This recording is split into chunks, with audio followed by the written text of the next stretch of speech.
আমাদের বর্তমান সমাজ এবং বর্তমান দেশের অবস্থা সবাই কথাগুলো একটু শুনে যাবেন। এক রাজ্যে একটা রুটির দোকান ছিল। সে 5 টাকা করে রুটি বিক্রি করত, কিন্তু 5 টাকা করে রুটি বিক্রি করে তার ব্যবসা চলছিল না। সে পরিবার চালাতে পারছিল না। সে রুটির দামও বাড়াতে পারতো না, কারণ সেই রাজ্যে রুটির দাম বাড়াতে হলে রাজার অনুমতি নিতে হয়। রাজার অনুমতি ছাড়া কেউ কোনো কিছুর দাম বাড়াতে পারে না। তারপর সে একদিন সিদ্ধান্ত নিল সে রাজার কাছে যাবে আর তার দুঃখের কথা সে রাজার কাছে খুলে বলবে। তারপর সে রাজার কাছে গেল আর যে বলল, মহারাজ, আমি তো 5 টাকা করে রুটি বিক্রি করি, কিন্তু আমি এই 5 টাকা করে রুটি বিক্রি করে সংসার চালাতে পারছি না। এভাবে চালাতে হলে আমার আর সংসার করা হবে না, আমার আর পরিবার পরিজন নিয়ে বেঁচে থাকা হবে না। আমি চাচ্ছি আমার রুটি আমি 10 টাকা করতে চাই। তারপর মহারাজ বলল, 10 টাকা না, তোমার রুটির দাম 30 টাকা করে দাও। এটা শুনে দোকানদার বলছে, এটা করলে তো রাজ্যে হাহাকার লেগে যাবে, মানুষ না খেয়ে মারা যাবে, এটা কি করে সম্ভব? তখন রাজা বলছে, আমি যা বলছি তাই কর। পরের দিন সে 30 টাকা করে রুটি বিক্রি করতে লাগলো। রাজ্যে হাহাকার লেগে গেল, সবাই দৌড়ে গেল রাজার কাছে। মহারাজ, রুটির দোকানদার 5 টাকা দামের রুটি 30 টাকা করে বিক্রি করতেছে। রাজা তখন চিৎকার করে বলতেছে, সেনাপতি, ওই বাটপার রুটিওয়ালাকে এখনই আমার দরবার ধরে নিয়ে আসো। রুটিওয়ালাকে ধরে নিয়ে আসার সাথে সাথে রাজামশাই চিৎকার করতে লাগলো, গালাগালি করতে লাগলো, এত বড় সাহস তোর! আমার রাজ্যে 5 টাকার রুটি তুই 30 টাকা বিক্রি করিস? কালকের মধ্যেই তুই 30 টাকা থেকে 15 টাকা করবি, না হলে তোকে আমি শুলে চড়াবো। একথা শুনে বোকা প্রজারা রাজার নামে জয়ের ধ্বনি দিতে দিতে প্রাসাদ থেকে বের হয়ে গেল। সবাই প্রাসাদ থেকে বের হয়ে গেল।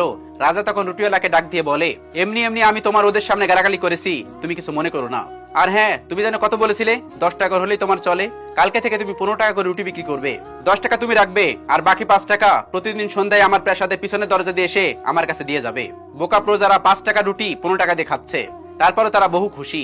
রাজামশাই তো 5 টাকা পেয়ে বহু খুশি, আর বেচারা দোকানদার সে আর কি করবে, তার তো সংসার চলবে, এটা নিয়ে সে খুশি। উগান্ডার একটা চোরকে ম্যানহোলে ঢাকনা চুরি করার অপরাধে তাকে মৃত্যুদণ্ড দেওয়া হলো। মৃত্যুদণ্ড দেওয়ার আগে তার শেষ ইচ্ছা হলো এই রাজ্যের রাজার সঙ্গে সে একটু দেখা করতে চাই। তারপর তাকে রাজার কাছে নিয়ে যাওয়া হলো। তারপর রাজা তাকে জিজ্ঞেস করলো, দেখো, মৃত্যুর আগে তো মানুষ অনেক কিছু চাই, কত কিছু তার ইচ্ছা করে, পরিবারের মুখ দেখতে চাই, বেঁচে থাকার জন্য আকুতি করে, কিন্তু কেন তুমি আমাকে দেখার জন্য বায়না ধরলে? তখন লোকটি বলতেছে, মহারাজ, আমার কাছে একটা বীজ আছে, আর সেই বীজ থেকে একটা চারা গাছ হবে, আর সেই চারা গাছটি একটা মানুষের একটা ইচ্ছা পূরণ করবে। আর আমি মনে করলাম এই চারা গাছটির একমাত্র যোগ্য ব্যক্তি এই রাজ্যে আপনি। তারপর রাজা খুশি হয়ে গেল। রাজা বলল, ঠিক আছে, ওই বীজটি আমাকে দাও। লোকটি বলতেছে, এই বীজটি দেওয়ার আগে একটা কাজ আছে, আর ওই কাজটি করতে আমার 7 দিন সময় লাগবে। আপনি এক কাজ করুন, আমার মৃত্যুদণ্ড 7 দিন পিছিয়ে দিন।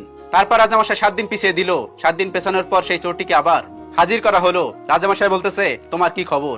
তোমার বীজের সম্পূর্ণ কাজ কি সম্পন্ন হয়েছে? তখন চোরটি বলল, হ্যাঁ মহারাজ, সব কাজ সম্পন্ন হয়েছে, শুধুমাত্র রোপণ করা বাকি। তারপর রাজামশাই বলল, তাহলে রোপণ করনি কেন? তারপর চোরটি বলতেছে, এটি রোপণ করতে গেলে একটা সমস্যা আছে, এটি তারই রোপণ করতে হবে যে জীবনে একটা টাকা চুরি করেনি। যদি কোনো চোর এটি রোপণ করে তাহলে এটি কাজ করবে না। আমি তো একটা চোর, তাই আমি রোপণ করতে পারিনি। আপনি একটা কাজ করুন, কোন একটা সৎ ব্যক্তি দিয়ে এটি রোপণ করে নিন। তারপর রাজা অর্থমন্ত্রীকে বলল, তুমি এটি রোপণ করো। অর্থমন্ত্রী তখন বলে, মানে মহারাজ, আমি সারা দেশের অর্থ নিয়ে নাড়াচাড়া করি, এদিক সেদিক নেই, এখান থেকে 1 টাকা তো এদিক সেদিক যেতেই পারে, তা আমি কি করে রোপণ করি বলেন? রাজা তখন খাদ্যমন্ত্রীকে বলল, খাদ্যমন্ত্রীও একই কথা বলল। তারপর একে একে সকলকে বলল, সবাই একই কথা বলতেছে। অবশেষে সবাই বলতেছে, মহারাজ, যেহেতু গাছটি আপনার, আপনি রোপণ করুন না, আপনি রোপণ করলে ভালো হয়। রাজা তখন বলতেছে, মানে তোমরা ছোট ছোট দায়িত্ব নিয়ে তোমরা রোপণ করতে পারলে না, আর আমি এত বড় একটা দায়িত্ব নিয়ে থাকি, আমি কি করে রোপণ করি বলো? আমারও তো 1 টাকা এদিক থেকে সেদিক হতে পারে। তখন চোর বলতেছে, মহারাজ, তাহলে তো সবাই চোর, তাহলে কেন সামান্য একটা ম্যানহোলের ঢাকনা চুরির অপরাধে আমাকে মরতে হবে?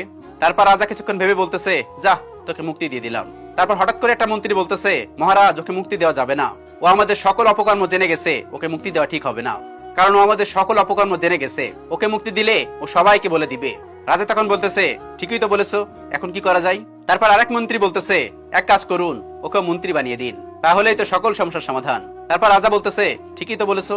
আর তারপর বাছাই করে সারা দেশের চোরগুলোকে দায়িত্বশীল জায়গায় বসানো হয়। আর চোর দিয়ে দেশের উন্নতি হবে কি করে?